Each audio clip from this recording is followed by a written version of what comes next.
doença como linguagem da alma. Os braços.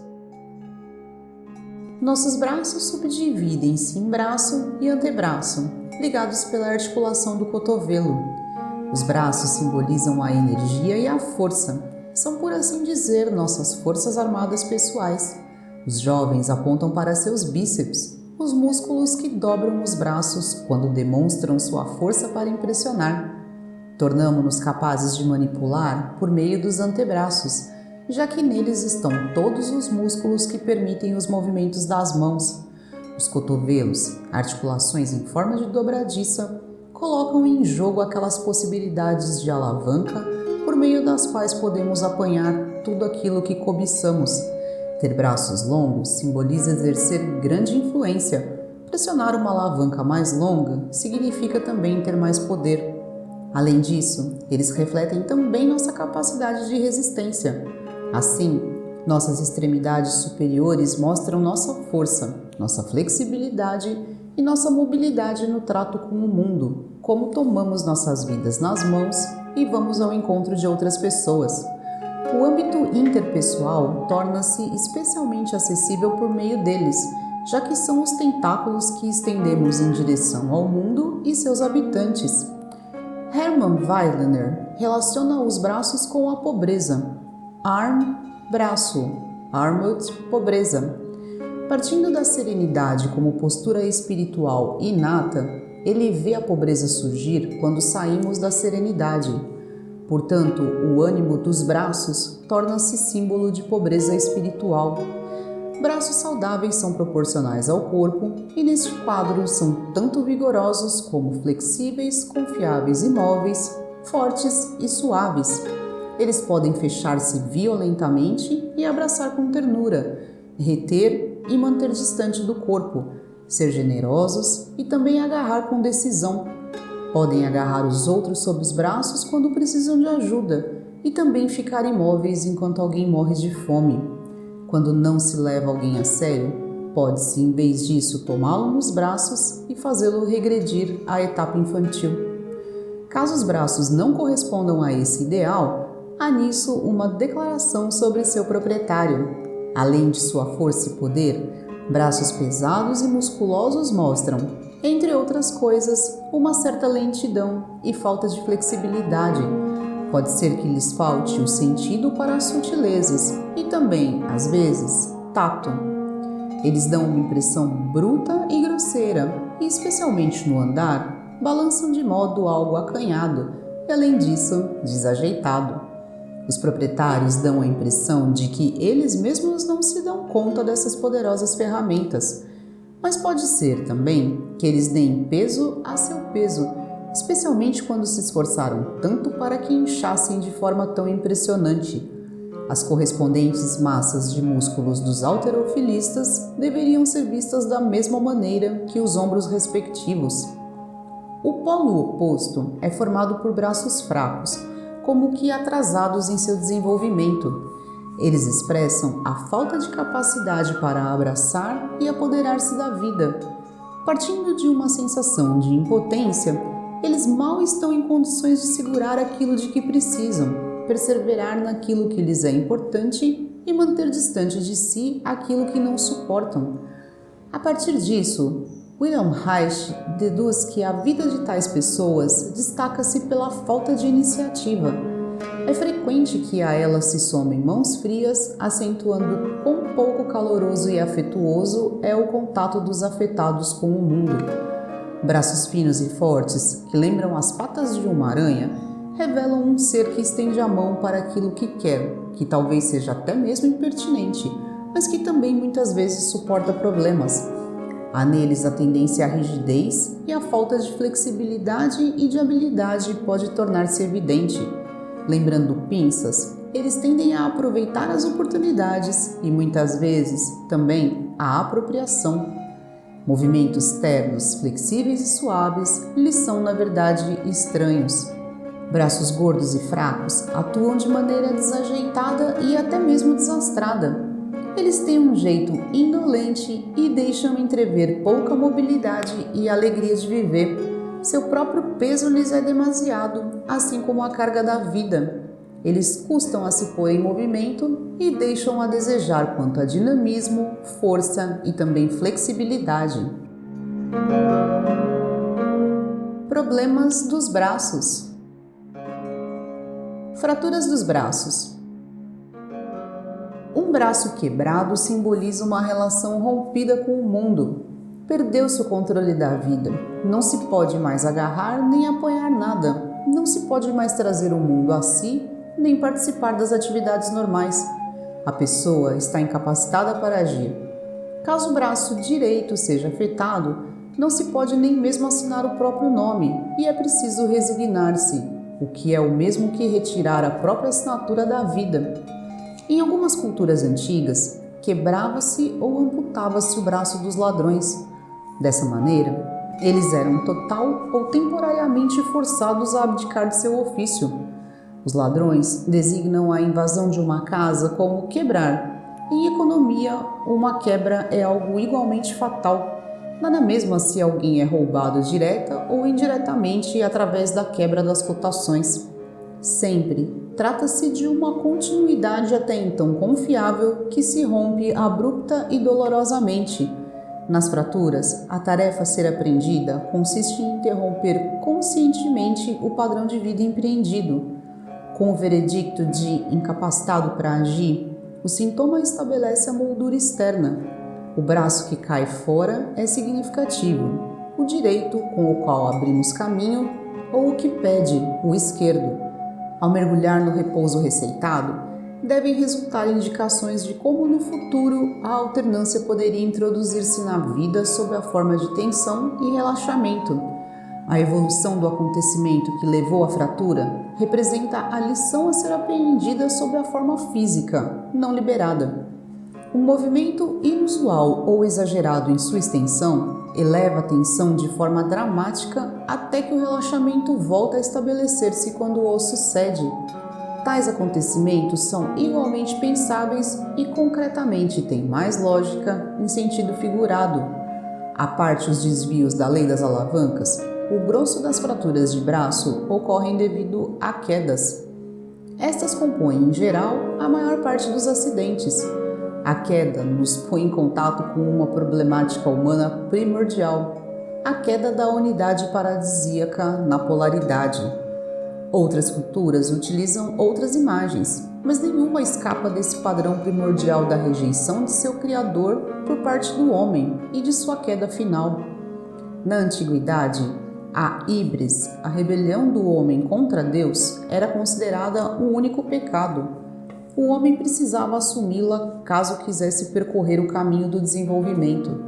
O exemplo de Prometeu mostra a fase da rejeição de forma explícita quando traz o fogo aos homens, contrariando a ordem dos deuses. Ele cai fundo depois disso, e a punição que tem de suportar até sua liberação é drástica. O simbolismo é semelhante quando quebramos nossos ossos, quando o plano corporal torna-se incapacitado para tentativas de rejeição. Nós exageramos algo e contrariamos as leis da nossa natureza. Segue-se a punição, embora a mensagem evidentemente não seja jamais ousar novamente, jamais voltar a ultrapassar as fronteiras. Ao contrário, é preciso atrever-se a viver e a considerar a vida como um desafio. Quanto mais diversidade é introduzida no curso fixo da vida, menos o tema chega aos ossos. Na maioria dos casos, o local fraturado torna-se mais firme ainda por meio da formação de um calo. Quando uma fratura óssea não se cura direito, isso é sinal de que os passos internos não foram suficientes e o desacordo que persiste reflete-se no corpo. Precisamos sempre arriscar cair em nosso caminho. Uma queda deveria ser uma oportunidade para deter-se e procurar outros caminhos, sobretudo caminhos novos que se desviem do trote costumeiro. É preciso romper a continuidade e colocar os fundamentos anteriores, já firmes, em questão, especialmente quando resulta difícil. Perguntas. Qual de meus lados, o masculino ou o feminino, está tão encalhado que uma interrupção se fez necessária? Até que ponto eu não só tinha essa parte de mim sob controle, mas a estava estrangulando? Será que a fratura foi necessária para romper a monotonia? O que a variedade que vem com a fratura traz para mim? Onde é que as convicções são firmes demais, os conceitos se tornam preconceitos, onde tensionei e exagerei demais as coisas? Onde é que meu caminho exige mais liberdade de movimento? Como anda minha coragem para ir até os limites e ultrapassá-los em sentido figurado? Como posso trazer para a minha vida variedade, tensão e relaxamento que façam sentido? Inflamação dos tendões. A inflamação dos tendões deriva igualmente de um esforço excessivo, embora não de poderosas ações de alavanca exageradas e golpes violentos, mas de pequenos movimentos de contração repetidos, tal como ocorrem ao digitar ou tricotar de maneira encarniçada. Aqui também não é a atividade em si que provoca problemas, mas sua execução contraída. Tricotar, naturalmente, pode ser relaxante, mas quem afirma isso sobre sua atividade de tricotar e ainda por cima desenvolve uma inflamação dos tendões, mostra simplesmente que não tem consciência do quanto está contraído. Algo que não é de forma alguma relaxante se insinua entre as malhas sem ser notado. Talvez alguém deva ser atraído ou deva cair nessas malhas como a mosca na teia da aranha. Tais motivações, prenhes de destino, podem encher de tensão a atividade mais relaxante. O conflito inconsciente inflama-se então na bainha dos tendões, já que eles são as cordas das quais tudo, ou de qualquer forma, pelo menos a força dos músculos, depende.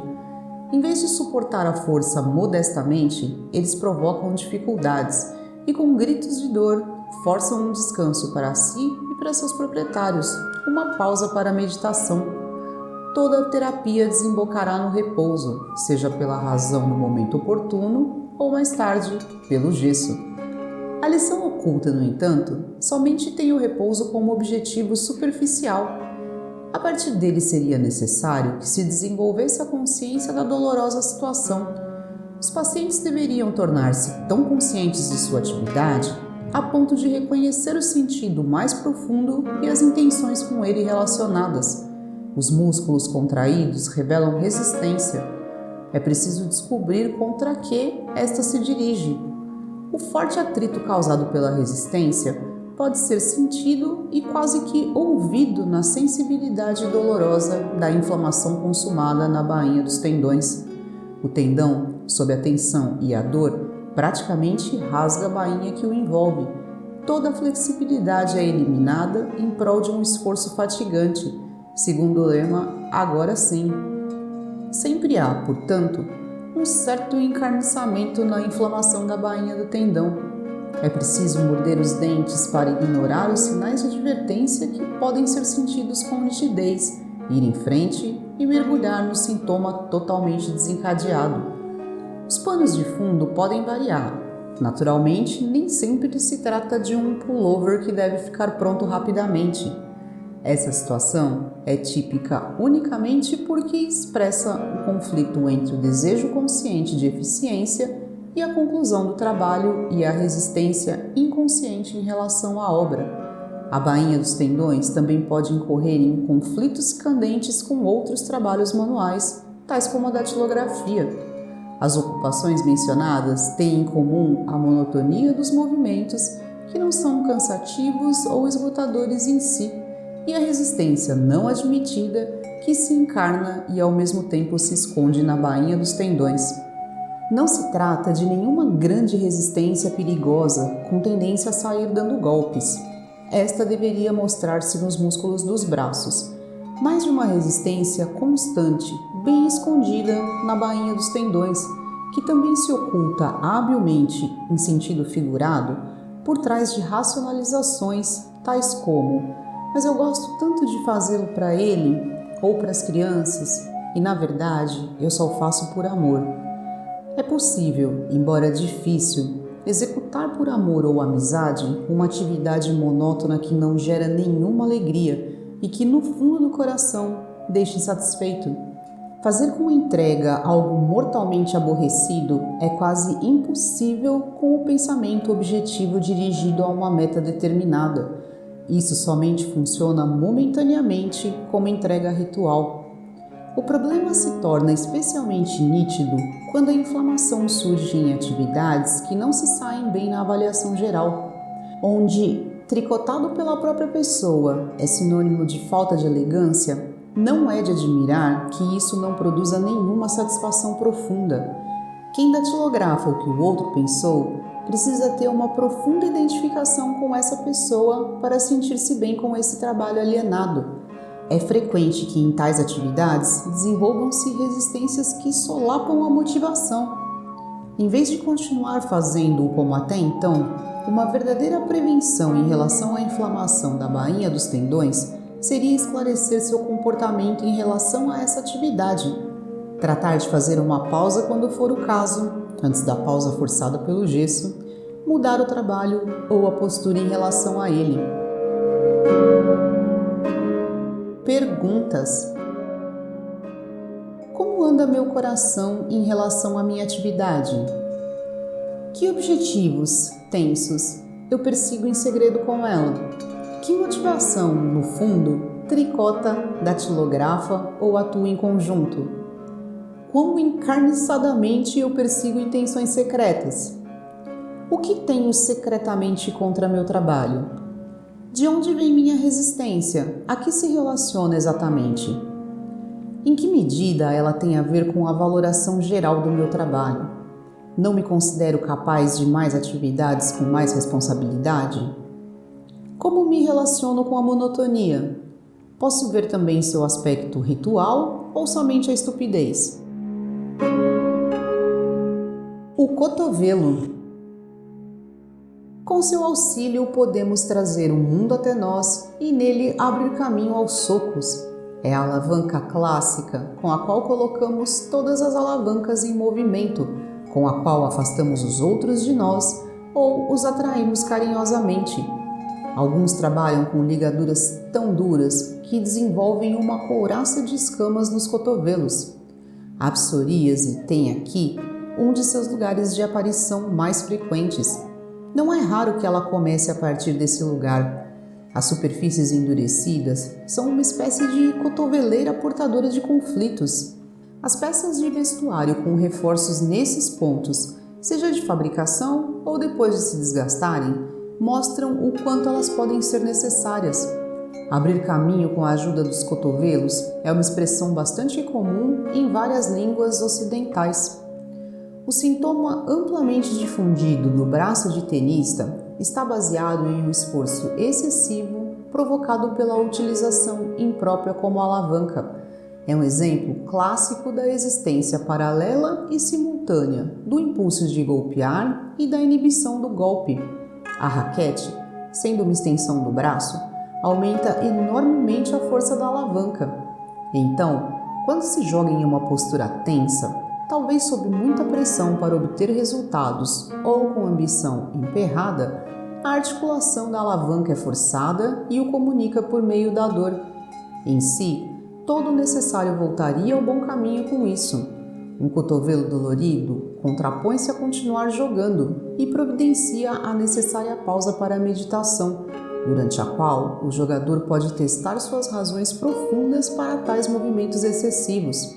A coisa somente se torna problemática quando os afetados não dão ouvidos ao claro aviso do corpo e continuam raqueteando sem piedade, jogando os outros contra a parede.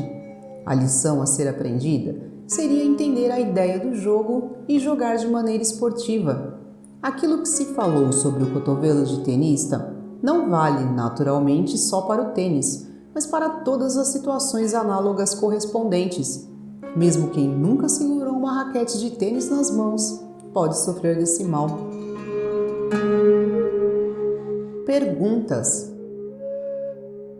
O que quero realmente quando ponho todas as alavancas em movimento, quando emprego todos os meios disponíveis? Quem eu quero tirar da jogada? Onde eu exagero no emprego das minhas alavancas? A que avisos para descansar eu deixei de atender? Que resistência se move junto quando movo minhas alavancas? Que motivos não admitidos ou que ambição se alavancam em mim? Que golpes rebotam de volta em mim e me abalam, minha articulação? Para quem eles foram realmente pensados?